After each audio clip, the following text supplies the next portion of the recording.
আমার পিছনে একটা দাঁড়ানো ঘর ছিল, যেটা এখন নাই, গত রাতে পুড়ে গেছে। এর কারণ হচ্ছে আমি জুলাই আগস্ট আন্দোলন করেছি, আমি জুলাই আগস্টে কথা বলেছি, বাংলাদেশের পক্ষে কথা বলেছি, বাংলাদেশের মানুষের জন্য কথা বলেছি। তো বাংলাদেশের মানুষের জন্য কথা বলে কি আমি ভুল করেছি? আমার আজকে দাঁড়ানো ঘর নাই কেন? ঘরের বাইরে থেকে লাগানো আটকায়, তারপর ভিতরে আমার বাবা ছিল, মা ছিল, আমার ভাবি ছিল, আমার ভাতিজির বয়স 4 মাস, আমার ভাতিজা ছিল 4 বছর।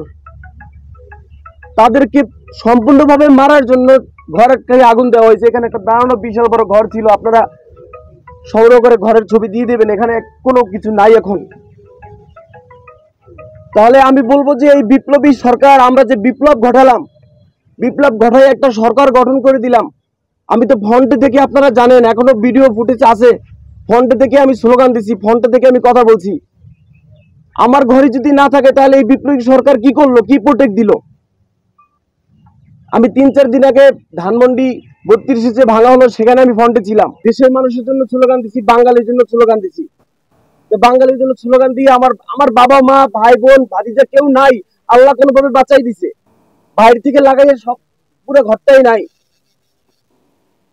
আমি অন্তর্বর্তীকালীন সরকারকে কাটছাট ভাবে বলতে চাই, 7 দিন টাইম, 7 দিন টাইমের ভিতরে যারা জড়িত তাদেরকে শনাক্ত করে বিচারের আওতায় এনে 7 দিনের ভিতরে আমার এই পুরা ঘর লাকড়ি সব সরাইয়া পূর্ণ ঘর স্টার্ট করতে হবে।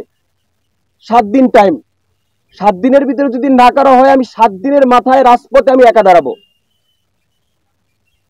আমাকে এই রাজপথে দাঁড়ানোর জন্য টিএসসিতে যেতে হবে না, আমাকে প্রেস ক্লাবে যেতে হবে না, আমাকে সচিবালয়ের সামনে যেতে হবে না। আমি পুরা ঘরের সামনে আমার রাজপথ এখানে দাঁড়াবো।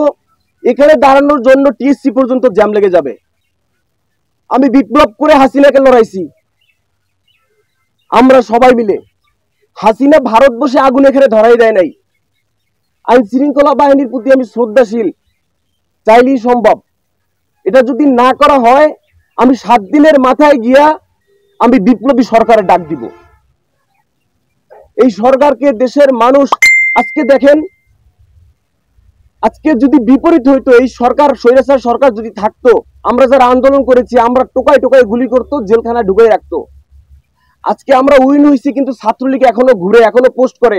আজকে আমার আগুন জ্বলে, তারা বলে যে সমান সমান হয়ে গেছে, তুমি ধানমন্ডি পড়ছো, তোমার বাড়ি পড়ছে। তাহলে এই বিপ্লবী সরকার কি, তার কাজটা কি?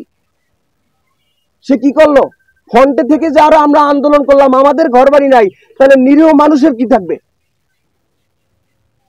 আমার কথা ভাই একটাই, আমি জীবন ঝুঁকি রেখে আমার বাবা ভাইয়ের কান্না শুনেছি 2 বার। যখন বরিশাল বিশ্ববিদ্যালয়ের সামনে থেকে আন্দোলন করে পালাইছিলাম 16 জুলাই থেকে 5 আগস্ট পর্যন্ত, তখন তারা আমাকে নিয়ে ভয় ছিল, আমাকে কখন যেন মেরে ফেলে। সেই কান্না শেষ হয়ে গেছে 5 আগস্ট, হাসিনা পালাই গেছে। গত রাতে আবার আমি কান্না শুনলাম যে ঘর বাড়ি শেষ। তাহলে এই সরকারকে কেন বসাইলাম? আমার কথা কাট টু কাট ক্লিয়ার, আমি পেঁচাইতে চাই না ভাই। আমি দেশের মানুষের নিরাপত্তা চাই, আমার নিরাপত্তা চাই। আমার কাছে মনে হয় এই সরকার, মানুষও বলে এই সরকারের প্রতি মানুষের আস্থা হারাই যাইতেছে। সুতরাং আমি 7 দিন টাইম, আমার ঘর পূর্ণভাবে গঠন করতে হবে। ঘরের ভিতরে ইম্পর্টেন্ট কাগজ, আমার বাবা একটা শিক্ষা প্রতিষ্ঠান প্রধান, তার এই মাস চাকরি আছে শুধু তার বয়সের। আমি আজকে লজ্জিত, আমি দেশের জন্য কথা বলেছি, আমার কাছে আজকে লজ্জা লাগে।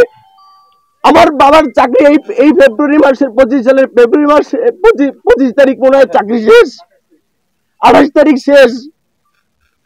আজকে আমার জন্য ঘর পোড়া হয়েছে। নিজে লজ্জিত, আমি কি করেছি? স্বৈরাচারের বিপক্ষে আমি কথা বলেছি, স্বৈরাচারের বিপক্ষে জীবন ঝুঁকি নিয়ে আমি কথা বলেছি, দেশের মানুষের জন্য আমি কথা বলেছি।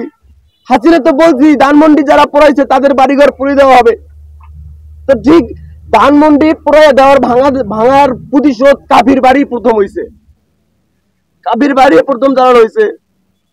আজকে বাবার সন্তান হয়ে নিজের কাছে লজ্জা বোধ হয় যে আমার বাবা এত বছর চাকরি করছে, চাকরির শেষ মাসে এসে তার বাড়িটা নাই।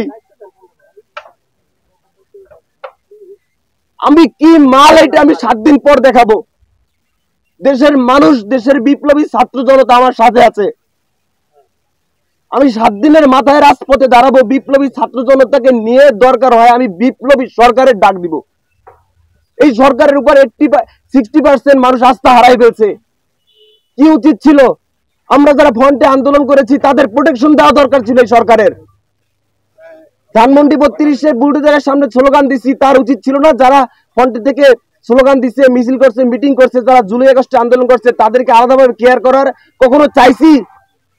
জুলাই আগস্ট আন্দোলন করে কখনো উপদেষ্টা হতে চাইছি? দেখাতে পারবেন?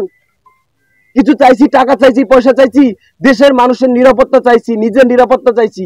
সেখানে এখন আমার বাড়ি নাই। লাউড অ্যান্ড ক্লিয়ার ভাইয়া, 7 দিনের মাথায় আমি আমার পোড়াবাড়ির রাস্তায় দাঁড়াবো। লাস্ট অ্যান্ড ফাইনাল কথা, আমি 7 দিনের ভিতরে সুষ্ঠু তদন্ত করে, এটা হাসিনা তো লাগাই নাই, এখানের মানুষ লাগাইছে, আওয়ামী লীগ লাগাইছে, ছাত্রলীগ লাগাইছে। আইন শৃঙ্খলা বাহিনীর প্রতি আমি শ্রদ্ধাশীল। সম্ভব, মানুষের পক্ষে আইন শৃঙ্খলা বাহিনীর পক্ষে অসম্ভব কিছু না। দেশের মানুষ আগুন লাগাইছে। সুষ্ঠু তদন্ত করে 7 দিনের ভিতরে আইনের আওতায় এনে আমার ঘর পূর্ণভাবে নতুনভাবে গঠন করে দিতে হবে, নতুবা আমি 7 দিনের মাথায় রাজপথে দাঁড়াবো।